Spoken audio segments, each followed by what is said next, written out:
大家好，今日係星期三，係一個特別嘅節目嚟嘅，就唔係聽眾投稿嚟㗎吓。咁想講翻次嘅，咁非常歡迎大家投稿。如果有親身經歷，又或者係你嘅朋友、家人遇過一啲難以解釋嘅事，咁都可以 email 俾我嘅。咁我安排星期三讀翻出嚟。咁先次聲明翻先啦，本集內容不包含廣告及商業成分，故事內容純屬我個人嘅自身見解，與任何嘅宗教信仰活動無關。咁同時要溫馨提示一下，咁節目含有一定程度嘅超自然現象話題或者係討論啦。咁未成年嘅小朋友如果想聽嘅話，咁就要揾埋爸爸媽媽一齊去聽嘅。咁仲有啦，其他 speaker 旁邊嘅朋仔啊，如果你哋有中意聽嘅古仔，又或者係想參與嘅話呢，都請你哋安安靜靜咁聽，或者係揾翻赤婆幫手啦。咁最後一題啦，咁任何嘅投稿或者係咩問題，勞煩大家 send 翻去我哋嘅 email 嗰度 ，Ghost Storyteller 個 email 放咗喺熒光幕同下邊嘅描述欄。咁準備好呢，我哋今集就開始啦。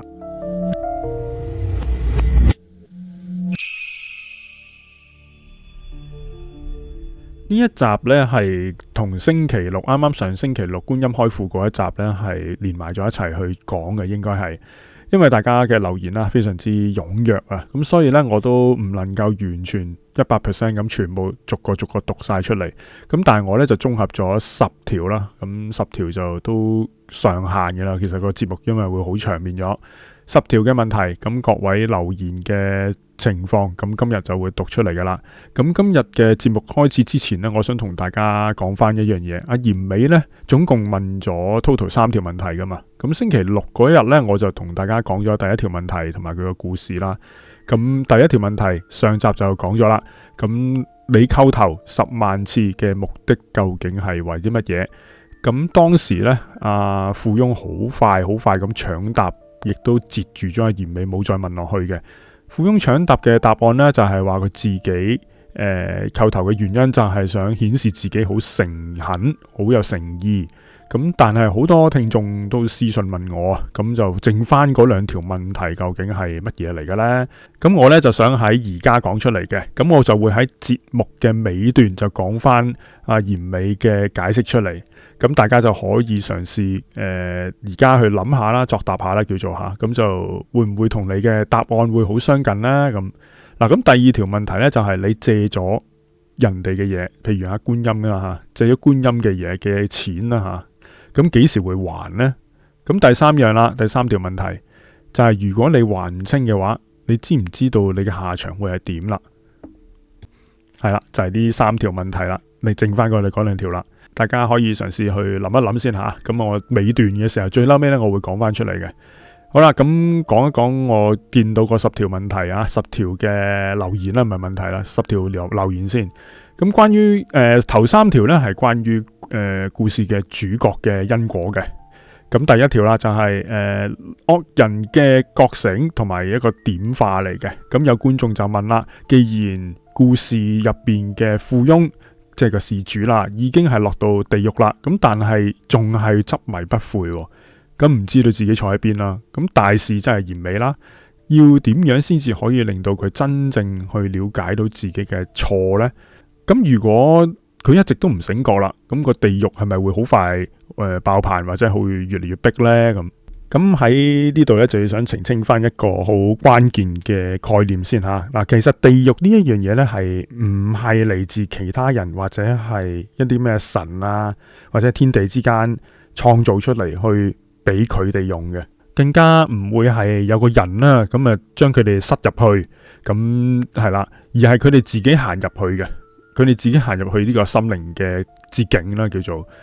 心理學上邊咧有一種嘢咧叫做自我防衛機制嘅，唔知大家有冇聽過啦？咁呢個富翁咧，佢係害死咗人啦，咁但係佢嘅大腦同埋佢嘅靈魂咧，係為咗唔想自己崩潰，就會不斷咁去揾一啲藉口去淡化或者合理化呢件事。例如就係話，我係為咗屋企人先咁做嘅，我捐咗好多錢起一間廟。我只不過係唔記得咗還清觀音嗰2億啫嘛，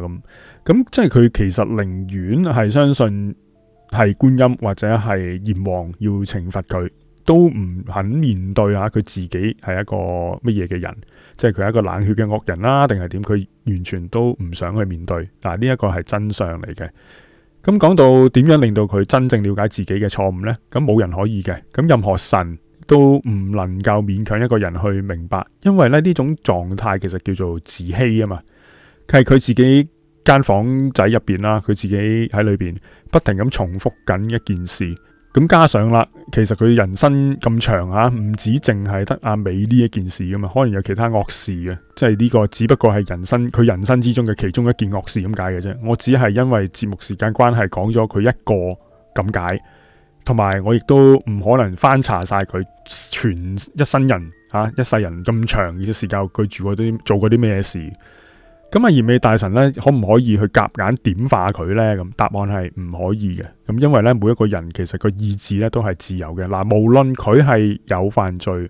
定係佢係一個點樣嘅人都好啦，佢有佢自由去創造佢自己嘅諗法嘅。呢個亦都係我哋人類裏邊最神聖嘅一環節嚟嘅，即係冇人係可以夾硬將佢洗到腦，唔可能改變到佢個思想同諗法嘅。如果咁都改變到嘅話咧，佢就唔係一個獨立嘅靈魂嚟噶啦。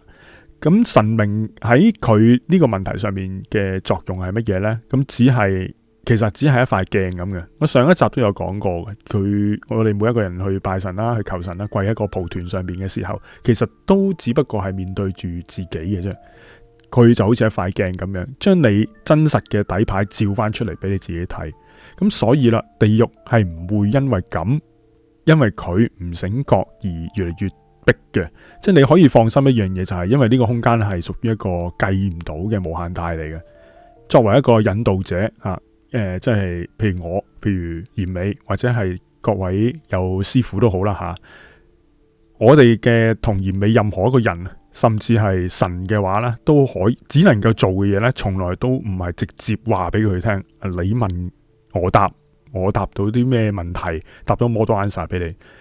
你，而係去引導佢，去啟發佢，等佢自己去諗，去思考，再睇下佢自己睇唔睇得通，睇唔睇得透。只要佢能夠經歷到一個足夠嘅經驗，係啦，即係佢經歷夠多，總有一日咧，佢係會睇到究竟發生嘅問題個結喺邊度嚟。咁唯有佢自己肯去望到個問題，佢先至有發現到個盲點，咁嗰個結先至有可能會打得開。呢個係靠佢自己。好啦，另外有一個第二個就係阿美嘅結局同埋佢個英靈即係佢個 BB 啦觀眾咧就非常之關心故事入邊嘅阿美嗰個結局。咁其實佢哋係咪算係一屍兩命呢？咁對於呢一類因為其他人嘅惡行而犧牲嘅一啲生命，咁地獄即係地府啦會有啲咩嘅特別安排或者係補償俾翻佢哋呢？呢個問題呢，聽到阿美即係好多人啦，聽到阿美嘅遭遇都非常之難過。呢個係一個好好嘅現象嚟嘅，因為大家都有一個同理心或者係個感情，知道對方發生咩事啊嘛。呢個係一個好好嘅表現嚟嘅。阿美遭遇到一啲非常難過嘅事，咁亦都好好奇點解地府有冇啲對啲無辜生命受害者嗰啲咁嘅人有咩安排呢？咁喺呢度咧，我先要澄清翻一樣嘢，就係有觀眾嘅問題，咪話一屍兩命呢個問題嘅嚴格嚟講唔算係一屍兩命嘅。一屍兩命嘅意思係佢哋兩個母子同體啊嘛，即係喺晒裏邊同一條屍有兩個命喺度啊嘛。咁呢個意義上邊嘅一屍兩命就唔係咁啦因為阿 BB 走咗先噶嘛，即係俾人墮胎先噶嘛，跟住先到阿美走，咁所以呢兩件事係唔係一齊發生。咁阿富翁先向阿美做咗手術，強行墮胎，咁 BB 咪嗰下已經走咗咯，已經離開咗。咁而阿美係經歷咗個身心極大嘅創傷之後，喺嗰個去泰國嘅船上邊先至就係好絕望咁離開嘅。咁呢兩次嘅連續傷害呢，其實對兩個獨立嘅生命嚟講呢，都算係一個悲劇嚟。咁要理解一樣嘢，佢哋嘅結局呢，我哋可以從心理創傷同埋一啲靈界因果去睇嘅。阿美喺故事入邊啦，最後化成咗灰燼啦即係離開咗啦。咁喺心理層面同埋靈性嘅層面上面呢，反映咗佢哋生前係受到一個極大創傷同埋痛苦嘅顯化嚟，咁先遭遇到失去咗親生骨肉嘅嗰種痛啦，即係講緊阿美跟住再受到一啲唔公平嘅對待，而咁樣發生咗一件咁嘅事，喺阿美嘅靈魂深處其實已經係重創噶啦。咁喺神學同埋因果法則入邊咧，就話俾我哋聽，話俾我哋知道，創傷係唔等於靈魂嘅終局嘅，即係佢唔係一個完結嚟嘅。宇宙嘅因果秩序咧係絕對平衡嘅吓。咁我可以好肯定話俾大家聽。咁喺地府，所謂地府啦，咁同靈界嘅秩序入邊咧，咁對於呢一類型因為其他人極端行為而受到一個無辜傷害嘅靈體咧，咁無論係未出世嘅嬰靈都好啦，咁定係承受咗一個好巨大屈辱冤屈嘅阿美都好啦，其實都有一套嘢俾佢哋嘅，有套機制啦，我可以用機制形容。咁啊，一個專屬嘅叫做所謂叫慈悲嘅引接，同埋一個叫做修復機制喺裏邊，就好似觀音大士嘅大悲願力咁樣，亦都係其他人祝福佢哋嘅一個願力嚟。咁唔止淨係觀音大士嘅事啦吓，咁亦都係大家知道呢件事發生嘅事嘅人有一啲嘅願力俾咗佢，係一個對佢哋嘅護持嚟嘅。佢哋嘅痛苦咧，係喺靈界獲得一個好深嘅撫平同埋療愈，咁絕對唔會被遺忘先啦。咁相反就係啦，富翁係以為自己個權勢啦，係用佢自己嘅權勢處理得好乾淨利落啊，處理佢自己呢件事。咁但係喺哲學嘅因果鐵證入邊啦，鐵律入邊咧，咁所有嘅生命體其實造成到嘅傷害一分一毫咧都唔會憑空消失噶嘛，咁所有嘢都唔會無端端冇咗。富翁先剝奪咗兩個人嘅生命，同埋佢聚積咗佢自己嘅惡業，咁會化為咗佢自己喺佢靈魂深處一個無窮無盡嘅業力火海。咁阿美同佢嘅 BB 點咧離開咗啦嘛，咁啊代表咗佢哋同呢個惡人一個世俗上邊啦吓，呢一個現世嘅世俗上面嘅痛苦源咧，其實已經係分斷咗噶啦，已經切斷咗，去咗一個叫做獲得一個救贖嘅地方啦。咁而相反地，阿富翁係點樣呢？富翁係啱先至入咗去佢自己嘅地獄啦吓，咁其實成件事都係啱先開始，所以佢有排手嘅。好啦，咁第三條嘅留言呢，就係有一位呢，佢自己一家三代啊，三代家族呢，其實都信奉西方宗教嘅一個觀眾嚟嘅。咁佢就好好奇咁問啦，哇！咁我哋信西方教派噶嘛，咁係咪完全唔受呢個嚴氏兄妹即係嚴魔嚴美嘅管轄嘅呢？咁樣嗱，呢個問題反映咗呢位觀眾呢對跨文化、跨宗教嘅一啲秩序嘅好奇嚟嘅。咁呢位觀眾問得好好啊，好得意嘅。咁亦都好多人問啦吓，亦都代表咗好多人嘅一個問題嚟。咁如果我成個家族其實都信主、信天主教、信乜都好啦吓，信基督教，咁死咗之後係咪完全唔需要經地府、嚴美、嚴魔咁樣嘅佢哋嘅咧？咁定係靈界都有一個叫做海關或者係叫做護照管轄權咁嘅嘢嘅咧？呢個問題咧，我可以同大家用一個心理學去諗一件事吓。心理學入邊咧有一個叫做集體潛意識嘅嘢吓，榮格寫嘅係啦，佢呢個概念嚟嘅。咁啊認為咧，人類對死後嘅世界嘅想象嚟嘅，咁會受到一啲自身文化、信仰同埋一個深刻嘅影響。咁你平時認知到一啲嘢嘅，就譬如符號啊。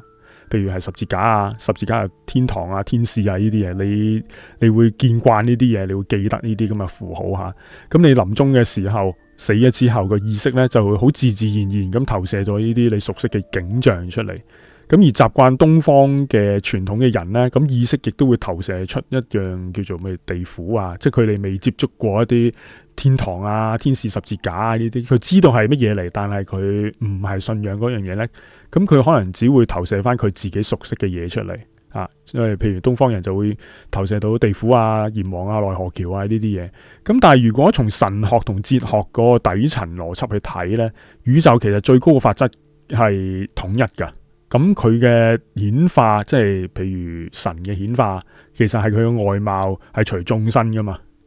完全唔係固定一個樣嚟嘅。喺東方嘅佛法裏邊講啦，萬法唯心造。西方嘅神學裏邊咧，有一個叫做神嘅審判同埋慈悲。咁無論你係從任何角度去叫呢位神，叫佢做閻王又好、嚴美又好、上帝天主定係死亡天使都好，佢哋嗰個哲學本質上咧，其實基本上都係宇宙法則嚟嘅啫，即係宇宙因果法則嚟嘅啫。喺一個唔同嘅文化、唔同嘅意識狀態下，唔同嘅人見到嘅嘢係一個鏡像嚟，所以就唔存在住閻王想管你，但係你係揸住西方 passport， 所以就管唔到呢種咁樣嘅行政邊界嘢。決定你離開咗呢個世界啦，死咗之後啦，咁啊嘅去向呢，其實從來都唔係你表面上貼咗一個咩嘅宗教標籤嘅，而係你內心入邊最真誠嘅嗰種業力同埋心念。如果你一身光明磊落啊，慈悲無私，不論你係咩宗教咩教派都好，你嘅靈魂好自自然然會升到去一個好清淨嘅境界。但係如果你一生做咗好多傷天害理嘅事，就算你口口聲聲話自己係一個信主，你內心係好多罪惡感同埋惡業嘅，咁一樣其實都會拉你入去對應嘅黑暗裏邊嘅，拉翻你入去個痛苦入邊。無論你係稱佢哋為地獄啊、火湖啊，定係咩啲地方都好。簡單嚟講呢，符號係可以唔同，咁但係因果同埋天秤呢一樣嘢呢，係每一個靈魂都需要絕對平等嘅嘢嚟。閻魔、閻美啊，佢哋閻氏兄會佢哋管嘅呢，其實唔係一啲宗教名冊嚟嘅，而係一個人心嘅業力咯。好啦，咁3個問題就講咗啦，關於呢個。咁另外呢，有4條呢係關於拜神啦、借庫嗰個問題嘅。咁第4條呢，就係有聽眾問啦，有觀眾問啦。咁如果拜神裝香唔係求財嘅話，而係求身體健康，又或者係去病痛嘅，咁呢種心態係咪喺閻魔眼中、喺閻美眼中呢？係咪都算係一種交換交易嘅心態呢？嗱，如果我哋去拜神，唔係以一個富翁咁嘅求財、貪求發財、發大財，下下要幾億上落嗰啲呢，我只不過係想求下自己身體健康，又或者係家人健康，去下病痛咁樣，咁樣算唔算係唔好呢？即係交易心態啦，呢個問題都好貼心嘅。其實因為咧求健康，絕大部分嘅人去拜神咧，最常見嘅心願嚟。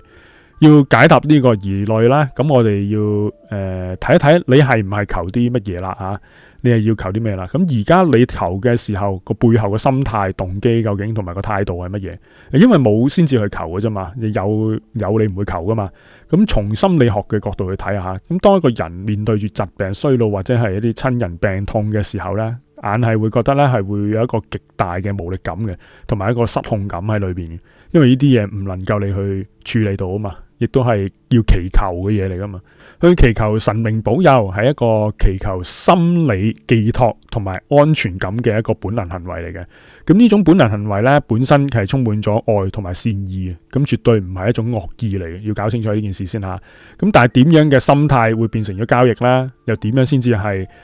真誠嘅祈願呢？呢個可以從神學同埋哲學上面去解拆嘅一樣嘢，就係第一種係商業同埋合同式嘅一個交易心態嚟嘅。嗱，如果有一個人心態係神啊，我今日咧就買啲好靚嘅水果，好貴噶，燒咗一大紮香都好貴噶，捐咗幾百蚊油錢啊，即係香油錢啊，咁所以你必須要保佑我病痛即刻冇事，即刻去除。嗱，如果你唔保佑我嘅咧，咁你唔嚟我拜第個噶啦。咁我諗呢啲說話應該太過極端係嘛？咁但係我真係聽過啊，咁亦都真係有人講過，我先至講出嚟。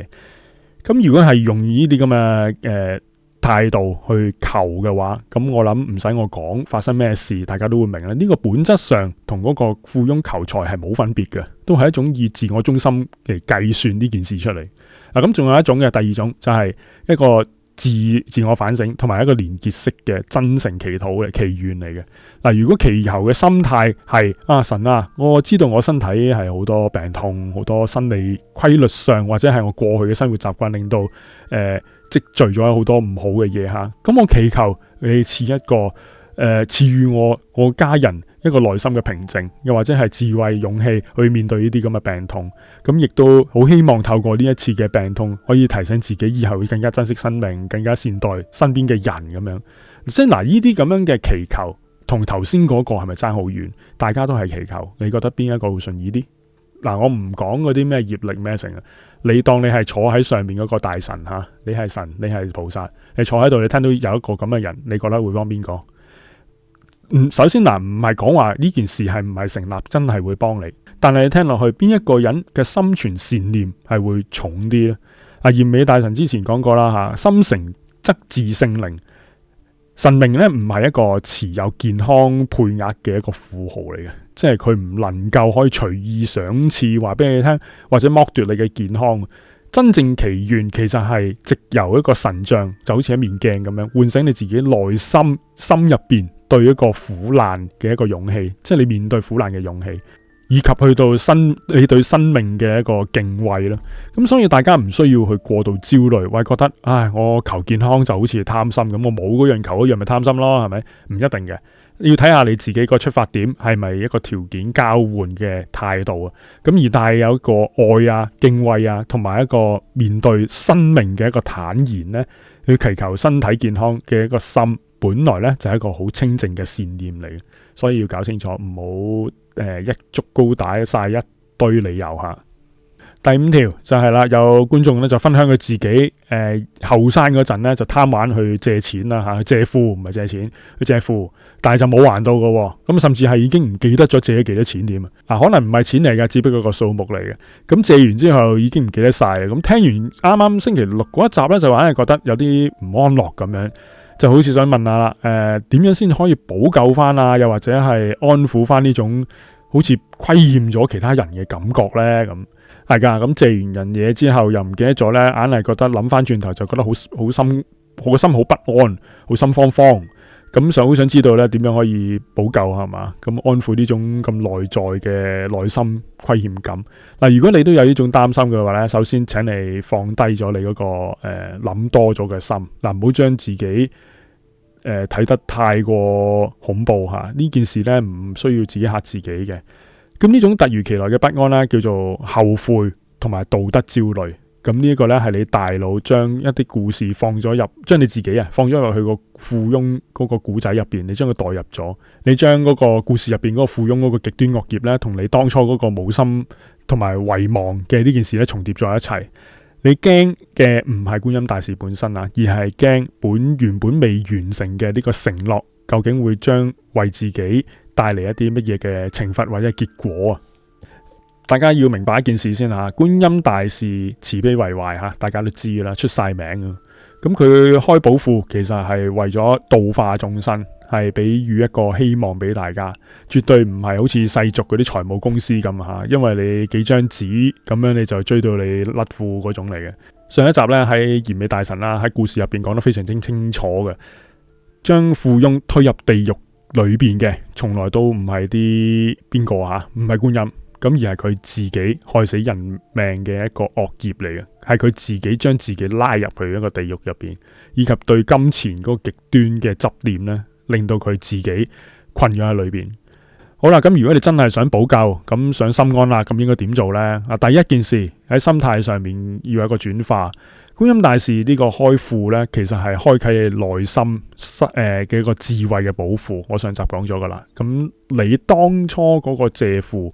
抽到嘅嗰個銀碼，其實只不過係一種祝福嚟嘅。咁你唔代表你抽到2億，咁我就現兜兜俾2億你噶嘛？你今日識得去敬畏，你反而係有反思嘅。咁呢個反思本身就係一個智慧嘅萌芽嚟噶啦。因為識得自我檢討好緊要噶，唔係個個識噶啦，好緊要啊呢件事吓。咁第二樣嘢啦，行動上。真係要還庫嘅，咁點還？或者最上等嘅還庫就係從來都唔係去廟宇嗰度燒嗰啲咩金銀衣紙啊、捐錢啊、捐香油錢嗰啲啊。真正嘅還庫係將嗰個慈悲嘅精神回饋翻俾呢個世界。如果你覺得心入邊有虧欠嘅時候吓，咁不妨以一個觀音大士嘅名義，你借個錢噶嘛吓，咁你咪以佢翻佢嘅名義咯。又或者係純粹出於一個善意，用自己嘅名義又好，即係唔需要沽名釣譽嘅，去幫助身邊有一啲需要嘅人，例如可能捐款俾啲慈善機構啦，去做義工係最緊要添啊！我覺得係最重要係做義工啦，即係你身體力行啊嘛。你捐錢其實可能啲錢又經過唔知幾多層咁，跟住就唔知你捐10蚊變咗可以1蚊落翻人哋袋嘅啫。咁呢一個情況，我覺得你係做義工可能會好啲，又或者係嗰一日嘅生活日常入邊，你見到有需要嘅人，或者係想問候下佢嘅，咁你就溫馨咁問候下佢咯，溫暖咁問候下佢。做人少一啲惡意，其實已經係一個坐言起行嘅動作嚟噶啦。咁你將呢份善意傳遞出去，就好似我最初同大家講咁樣，你有啲嘢將自己身體力行，用自己嘅生命去點亮其他人嘅生命，將自己變成一個活咁樣嘅標本吓，話俾人聽，我係一個榜樣嚟嘅，我要做好我自己。咁其他人見到嘅話，咁就見到人哋好嘅嘢，佢就會仿效噶啦嘛。咁呢個就係最活生生嘅還富嘅一個善行咯。咁取代咗一個恐懼，咁你內心嗰個虧欠咧，自自然然咁會銷聲匿跡，唔見咗嘅，煙消雲散咗。咁呢個叫做心安理得啦。好啦，第6條啦，有觀眾咧就對個誠字誠懇嘅誠字個解讀好有興趣，咁就問咯，咁每當有真善念啦即係個心入邊有善念，身體咧亦都坐言起行去行善行，口咧亦都好唔會講惡語嘅，會講一啲慈語嘅，即係嗰啲慈悲嘅語詞語，就係咁啟發咗自身嘅靈性。嗱，咁呢一種嘅解讀係咪就係嚴美想傳遞俾你哋嘅信息呢？個核心呢？咁我可以話俾大家聽啦。咁呢位觀眾完全捉到嗰個精髓嘅靈魂啦，好犀利。咁世俗嘅人理解呢，誠呢一樣嘢，往往呢就係我要好虔誠好誠懇，我叩頭要好響，咁我要捐錢好大方，咁。係啦，好多人都會咁諗。咁但係誠嘅本質上面，內外其實係咪一樣呢？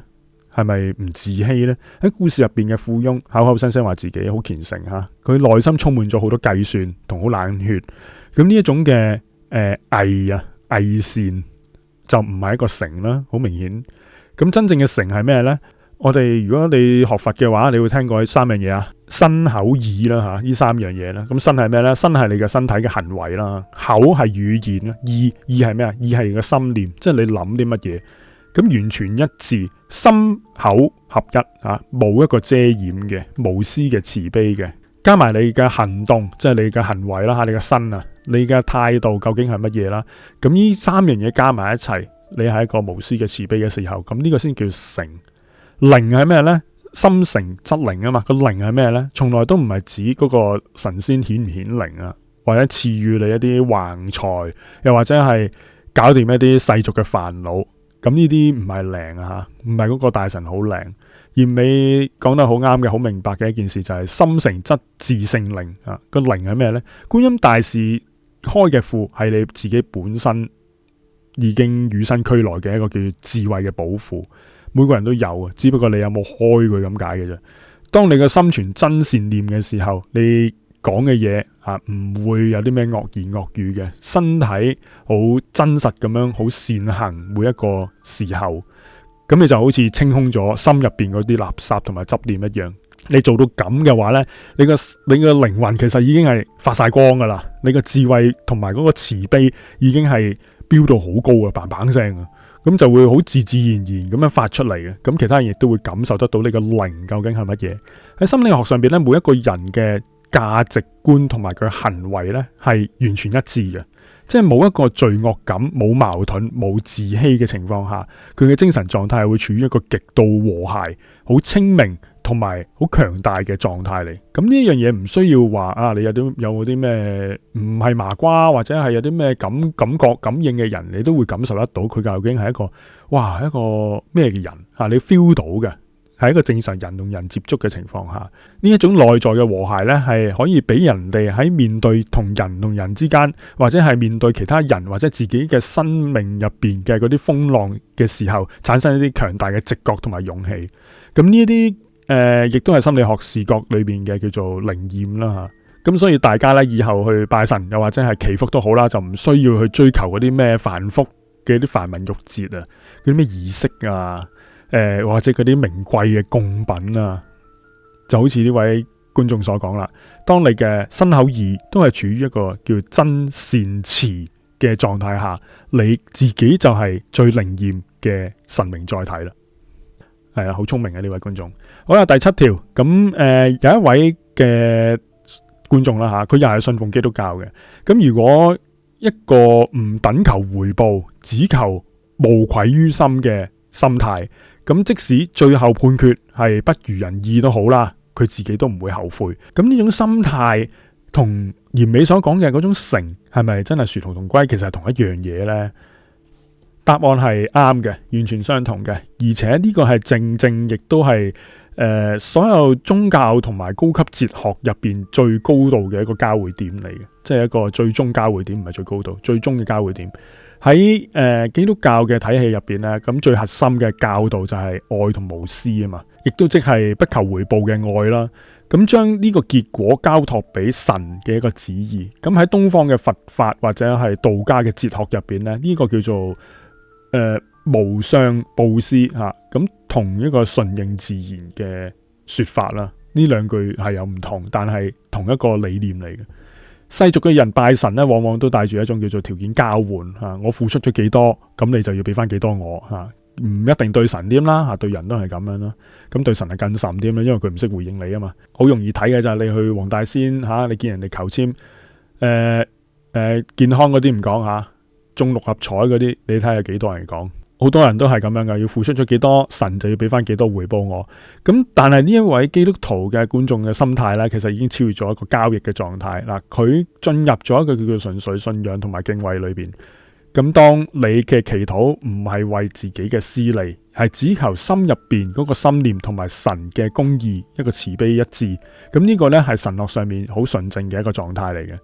咁我哋冇辦法去控制外在嘅結果啦，例如一啲成敗啊、生死啊、其他人嘅反應。咁我哋唯一可以控制嘅就係我哋自己選擇嘅嗰個心態。咁當一個人做到自求無愧於心嘅話，咁結果如何其實都唔會後悔。咁呢句說話佢就會能夠擺脫到佢內在所得或者所失嘅一啲勞役噶啦。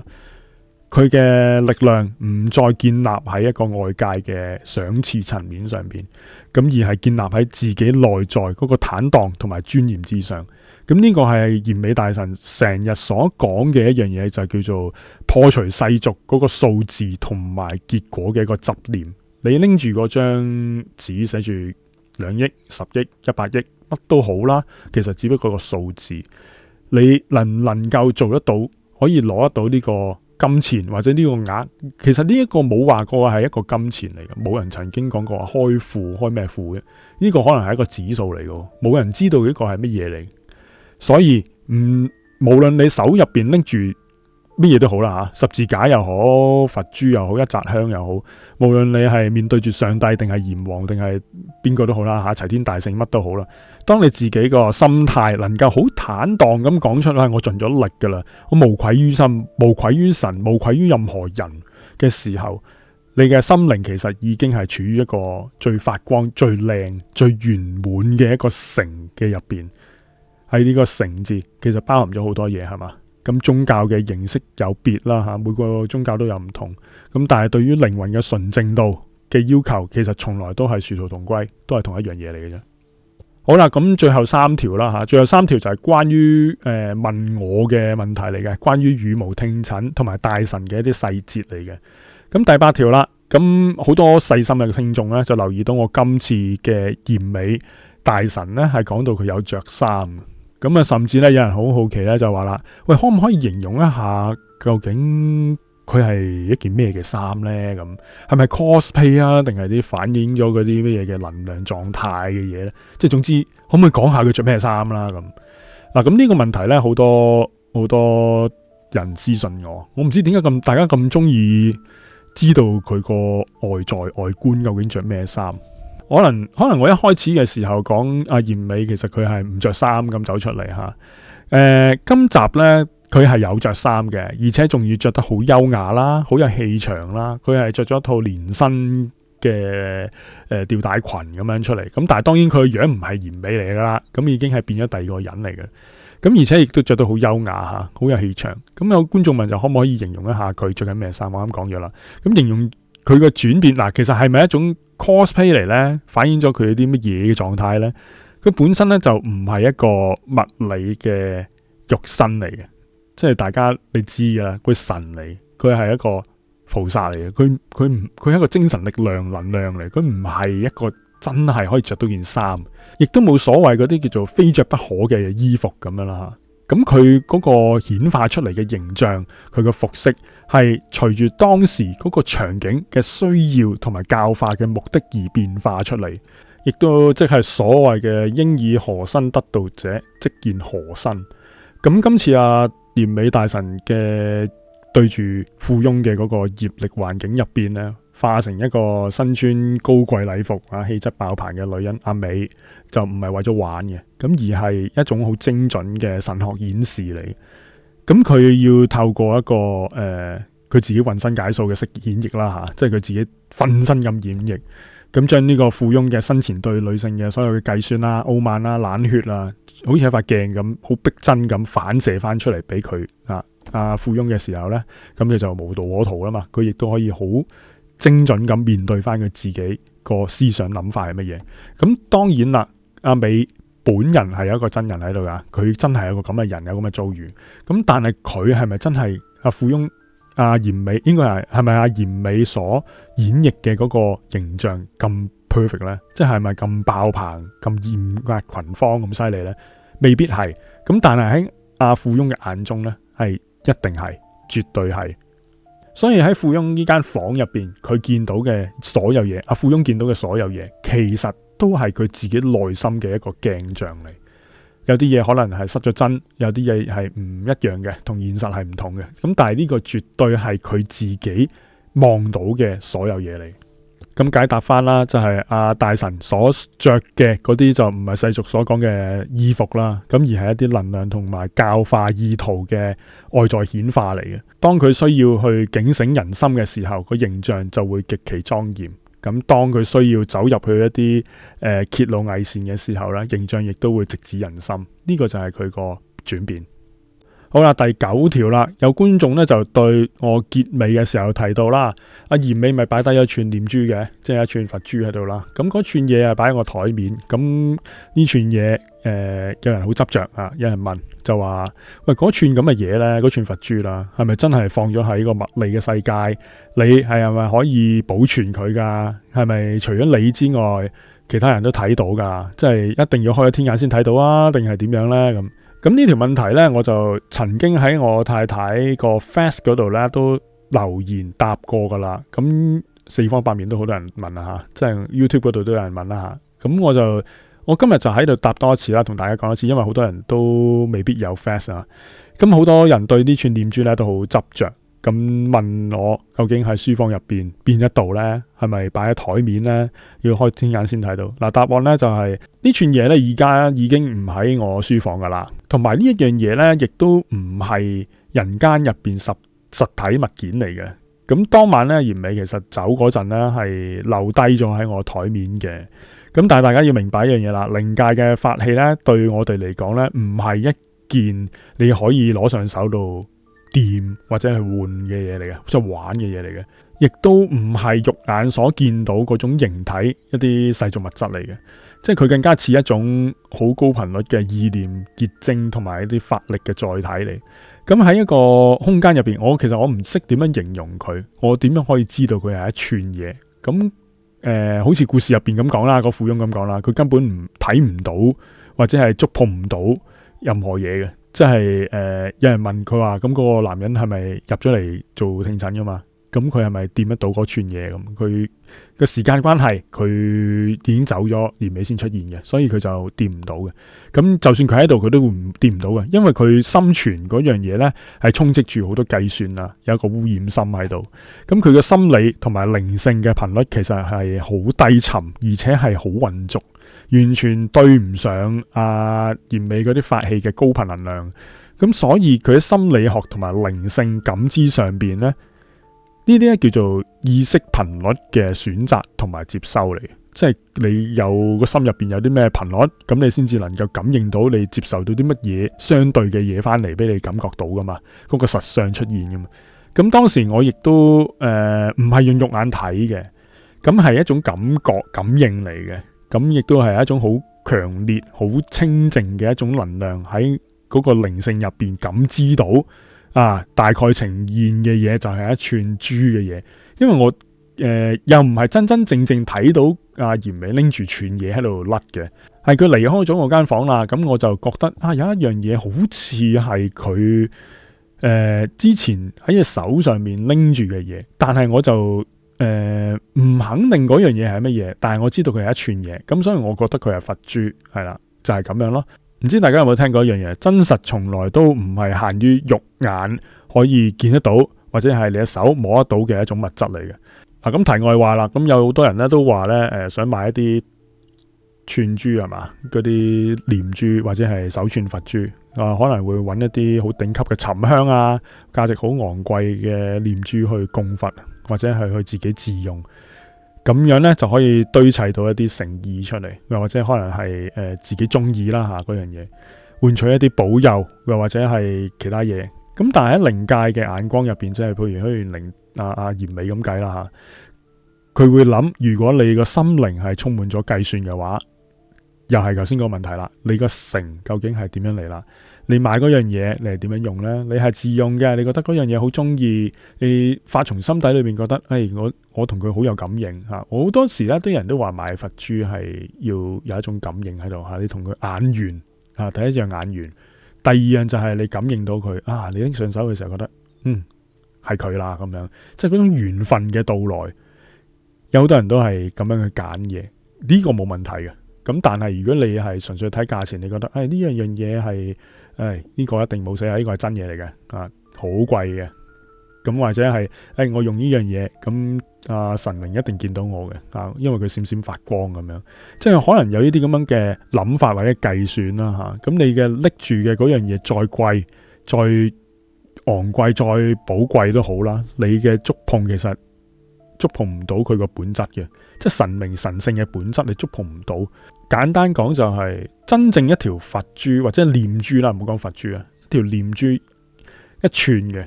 唔係你手上面嗰一條，係你心入邊嗰一條。佛珠係點樣用嘅呢？其實好睇你自己嘅內心世界嘅，你將佢定位係乜嘢，佢就係乜嘢嚟噶啦。我會當佢係一種工具，我自己本人啊，我當佢係一種工具，會數住自己讀到係邊一度，佢係一個節拍嘅工具。而尾嗰一條係一條清淨無私嘅慈悲，對佢嚟講，亦都係一條工具，又或者係一個工具，亦都係代表咗佢自己嘅顯化。好啦，第10條啦，最後一條啦，咁就係亦都係關於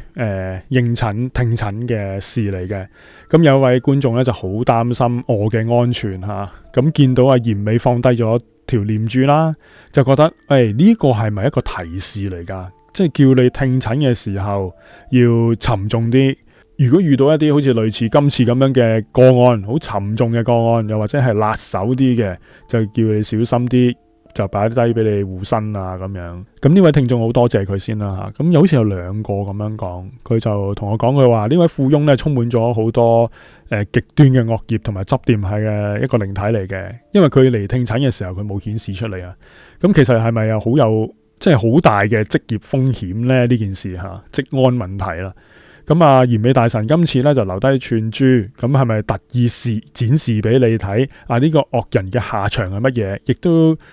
提醒咗我，即係算係一種提醒吓，叫我小心啲嗱，即係幫人嘅時候、聽診嘅時候要小心身體啦。咁樣非常多謝呢幾位聽眾嘅觀眾嘅關心啦吓，嘅同我好體貼啊佢哋。咁我自己覺得我同心理諮詢，即係個心理學諮詢嗰個領域咧，係做緊同一件事嚟嘅。長期處於一個咁樣嘅聆聽極度負面嘅狀態吓，佢哋通常都充滿咗好多創傷或者係邪惡嘅故事喺入邊。諮詢師其實的而且確係會面臨2次創傷呢個問題嘅，咁我亦都一樣啦。咁有一個靈體擺低咗一啲好重好深嘅怨氣，又或者冇擺低到，佢只不過係放咗一啲咁樣嘅能量出嚟，罪惡感啊、恐懼啊，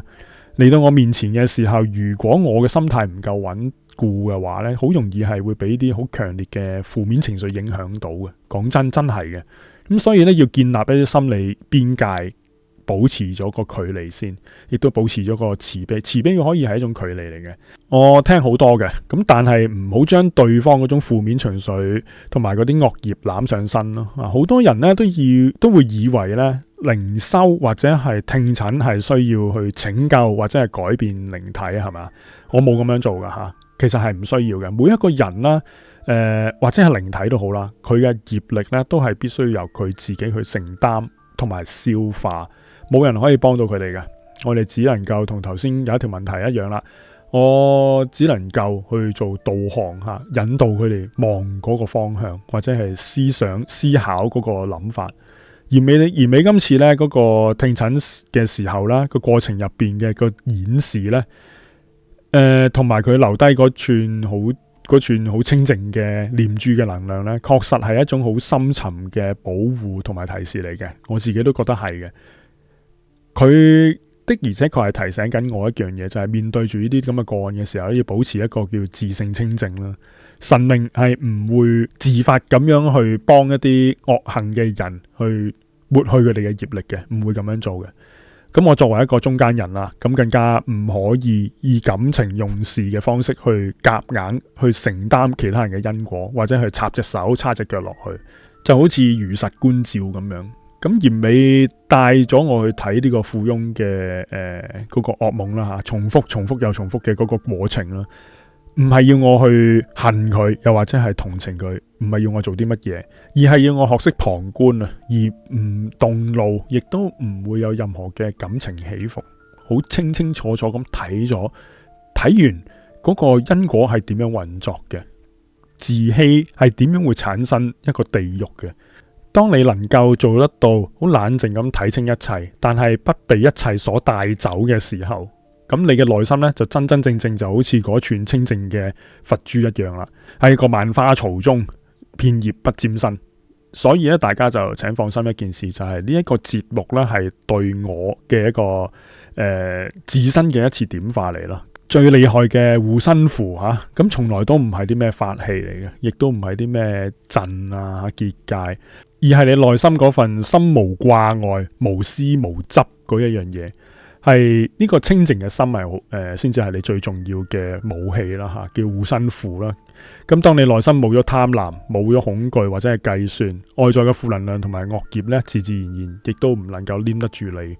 咁好啦，10條留言就講晒啦。咁其實咧，我又留意到其他有一個都幾多人講嘅，就係話好多聽眾咧留言都會話，喂，好清醒嘅佢哋，從來我都唔會參與啲觀音借庫嘅活動啊，因為咧呢啲根本上就係啲凡人或者係廟宇自己搞出嚟一啲民間商業活動嚟嘅，原意其實從來都唔係出自呢啲佛啊菩薩噶嘛。咁神仙點會咁得閒咁慷慨咁借幾億俾你咧？係咪？咁大家講完，其實咧都真係冇錯嘅。跟住有啲嘢咧係傳統活動，的而且確就唔係神佛要求你哋咁樣做嘅。咁但係我想同大家分享一個睇法啊，呢件事嘅角度。咁雖然咧就呢啲嘢係凡人發起嘅，即係你可以話係商業活動嚟嘅。但係我哋無論係選擇參與、置身其中參與啦，定係一個袖手旁觀喺側邊睇嘅，最重要嘅係我哋係咪擁有一個清明嘅心啦？頭先所講嘅清明嘅心，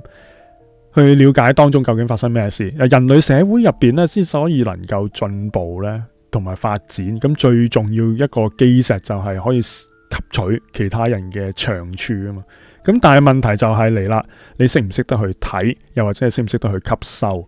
就好似廟會啊、借庫啊呢啲咁嘅場合啦，好多睇落去好似係一啲世俗上面嘅熱鬧或者係祈福，但係其實係一個絕佳嘅心靈試煉場嚟噶吓。咁呢啲地方咧，你可以好直接咁去觀察到人生百態嘅存在，無論係心靈上嘅行動。你可以睇得到嗰個人有冇貪婪啦，有冇計算啦，有冇自欺欺人啦。但係你同時亦都可以睇到有人個舉止好莊嚴啦，個心裏邊好有心存感激啦，無私嘅奉獻啦，有呢啲啦吓。你可以睇到人生百態。咁如果你能夠帶住一個清明嘅心去睇或者去參與呢啲事嘅時候，你就能夠吸取到其他人唔同嘅人啊個思想上同舉止上嘅一啲長處，亦都可以排除咗自己唔能夠。即係千祈唔好啦，唔係唔能夠啦，千祈唔好陷入一啲偽善入邊。雖然我就唔鼓勵大家去太過參與得深入呢啲咁樣嘅活動吓，就當然有好多商業活動喺入邊，咁大家一定要參與嘅時候要睇清楚啲。但係我自己覺得呢個係一個試煉場嚟嘅，你可以睇到好多嘢喺裏邊，你可以點醒翻自己有啲忘記咗嘅嘢，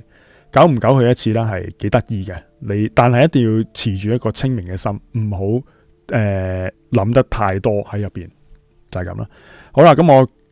講翻第2條同第3條嘅問題先啦。我重複翻啦，第2條嘅問題就係你借咗觀音嘅嘢，借咗人哋嘅嘢，咁幾時還呢？同埋第三條啦，第三條問題就係如果你還唔清，咁你知唔知你自己有咩下場？咁呢兩條問題咧睇落去其實好似好簡單咁，亦都好似好順理成章係嘛？你問一個答，好正常啫，一條一條咁樣順住落。咁但係呢個問題咧字字見血嘅，尤其係睇佢出自邊一個人嘅口嗰度啦，尤其係直接係拉開咗整個核心嘅張力嘅。咁我哋可以從心理同埋神學仲有哲學三個層面去探討一下呢兩條問題有咩講啊。第一條，你借咗觀音嘅嘢幾時還？當嚴美懶懶咁問出呢個問題嘅時候呢，富翁其實以為大神係講緊佢拎住嗰幾張借庫，即係你借咗幾億噶嘛，即係嗰張簽啦吓，就係想問佢，喂，你幾時燒翻啲錢落嚟啊？又或者係捐翻啲香油錢還庫啊咁樣。咁但係嚴美講咗一句之後呢，佢就冷眼咗一下嘅。富翁即刻都明白啦，大神講緊嗰個借呢，根本就唔係講緊紙上面嗰啲數字。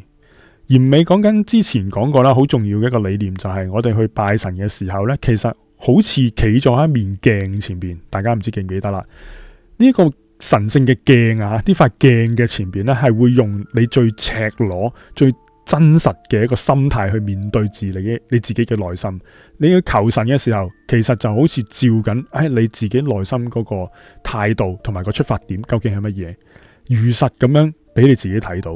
有啲人呢，好睇得明呢塊鏡嘅，即係一跪落去個蒲團嘅時候，一合十，你一講嘅時候，佢就會記得，我係咪唔應該咁樣求呢？我係咪太過勢利呢？嗱，識得去問翻前邊嗰一樣嘢，剝翻嗰個偽裝落嚟，坦誠去反思嘅，呢種叫醒覺。但係有啲人咧睇唔明噶，咁只會繼續翻佢自己嗰個問題吓，用一啲好昂貴嘅貢品啊，捐幾座廟啊。嗱，呢個唔係話佢冇誠意或者係誠意嘅表現，我意思唔係話阻止人哋去咁樣做，只係佢個出發點係乜嘢。但係大多數做呢一類嘢嘅人呢，通常都係有出發點去做嘅。我唔講其他人啦，我講翻呢個富翁先啦。咁呢個富翁呢，就係嗰個睇唔明嘅人嚟嘅。咁觀音大士賜予一個凡人健康啊、智慧啊、財富啊、生命嘅一啲資源嚟嘅。而呢個活動只不過個祝福活動，我祝你做到呢一樣嘢嚟緊呢一年，而唔係硬性規定你求我就一定俾你。喺佢嘅世界入邊，佢借咗天地嘅福報啊，賺到1000億身家。咁但係佢拎住呢啲資產、呢啲資源，竟然係害死咗另一啲人，強行剝奪咗一啲未出世嘅生命，其他人嘅出現嘅機會。最後係點咧？拎住個錢包吓，拎住自己銀包，自己扮晒，自己話自己係一個大慈善家。咁佢以為自己喺度還緊庫啦，已經呢個情況下，佢捐咗幾座廟嘛，咪還庫咯。咁但係喺神明嘅鏡面前吓，即係佢跪低第一時間求嘅時候，嗰塊鏡佢影照出嚟嘅唔係佢捐咗幾多錢，而係佢嗰啲血腥啦、冷血啦、自欺啦。佢嘅出發點係呢啲嘢。嚴美講咗句你幾時還啊？咁直接亦都打破咗佢呢啲幻想，即係你傷害過嘅嗰啲生命啦，俾你侵吞過嗰啲因果啦，你打算幾時還啊？呢句說話就係嗰個你幾時還嘅嗰個問題。好啦，第三條問題啦。咁如果你還唔清嘅話，你知唔知你有咩下場？當時富翁聽到呢個問題嗰陣，佢成個靈魂都好似冰封咗咁，定咗格，因為佢嗰陣時係好似一個赤裸裸嘅人，好似面對住一塊鏡咁樣。佢亦都選擇得逃避佢自己佢內心深處嗰種恐懼。嗱，凡人以為還唔清，頂多咪世俗經常發生嘅上法庭啦，破產啦，坐監啦。咁當一個惡人做呢啲惡行做到一個地步嘅時候，生命其實已經開始消逝咗啦，冇咗啦。佢企喺神明面前呢塊鏡嘅前面，依然係唔能夠好誠懇咁去承認佢自己嘅犯錯嘅錯誤，繼續去揾藉口去自欺欺人。咁呢種業嘅，即係呢種罪業嘅宇宙同埋因果嘅法則入邊呢，就叫做還唔清啦。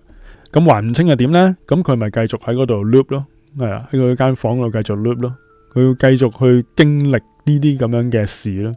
對於佢嚟講，呢啲係一種恐懼，亦都係一種下場。成件事根本就唔係有人，唔係閻羅王走去攞啲刑具去敲打佢，亦都唔係攞佢入油鑊嗰度炸，而係神明呢個鏡嘅面前，佢係無限次咁赤裸面對自己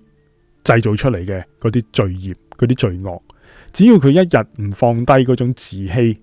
坦白咁承認自己嘅時候，佢嘅罪孽嘅嗰種執念就會一世咁樣永無休止、永無止境咁樣連續繼續發生。呢一個就係你還唔清，又或者係你唔還嘅情況得出嚟嘅一個結局或者係下場啦。好啦，咁最嬲尾咧就係翻去大家認為嗰個凡人活動嗰度啊，儀式同埋嗰個節慶咧係凡人做嘅，係一定噶啦。但係佢亦都同時展現咗人心嘅長處、短處嘅一個試煉場嚟嘅。嚴美問咗3條問題，呢3條問題亦都打破咗一個最深嘅真理嘅，就係千祈唔好喺呢啲儀式入邊迷失，要喺一個清明嘅心態入邊行入去，而喺裏邊醒覺翻出嚟。能夠喺試煉場入邊睇清楚自己，吸收其他人嘅長處，保持一個慈悲嘅人，先至係真正懂得心誠則靈嘅智者。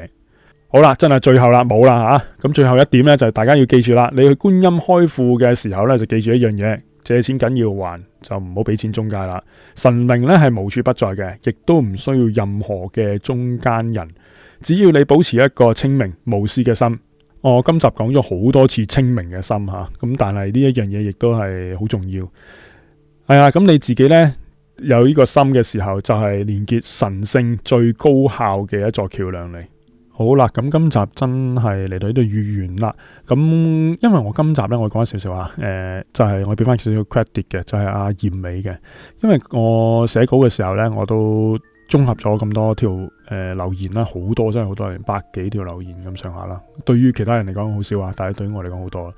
嚴美係喺我側邊一路作答嘅吓，佢逐條同我解釋翻、答翻大家聽眾嘅。同埋今集都真係佢90%都係佢答噶，係啊，所以就係咁啦，要俾翻 credit 佢。同埋今集都真係通頂咗，冇瞓過，好攰。就係咁啦，中意就 like、share、subscribe 啦。我哋下集再見，拜拜。